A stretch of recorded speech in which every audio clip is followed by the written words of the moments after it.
స్థితి ఈ పెద్దకూరపాడు నియోజకవర్గంలో. మరి గతంలో ఎప్పుడు కూడా శ్రీధర్ కూడా అక్కడ 10 సంవత్సరాలు ఎమ్మెల్యేగా చేశాడు, కన్నా లక్ష్మణ్ 20 సంవత్సరాలు చేశాడు. ఇలాంటి సిచ్యువేషన్లో నేను కూడా 5 సంవత్సరాలు చేశాను. మరి ఎక్కడా కూడా గొడవలు లేవు, ఎవరికి పని వాళ్ళు చేసుకునేవాళ్ళు. కానీ ఇప్పుడు ప్రభుత్వం వచ్చిన తర్వాత పెద్దకూరపాడు అనేది దారుణమైన పరిస్థితులు ఎదుర్కొంటుంది. ఇది ఇట్లాగే ఉంటే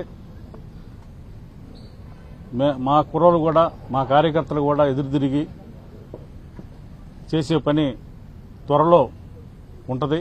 ఇలాంటి ఎన్నో రోజులు నిలబడదు. మీరేదో అనుకుంటున్నారు, దాన్ని మేము కూడా తిప్పికొడతాం. మీరేదో అనుకుంటున్నారేమో. ఈ నియోజకవర్గంలోకి మేము ఏదైనా చేసుకోవచ్చు. ఇక్కడ ప్రతిపక్షం లేకపోతే మా దోపిడీకి అడ్డు అదుపు ఉండదు అనుకుంటున్నారేమో. అన్నీ కట్టడి చేస్తాం.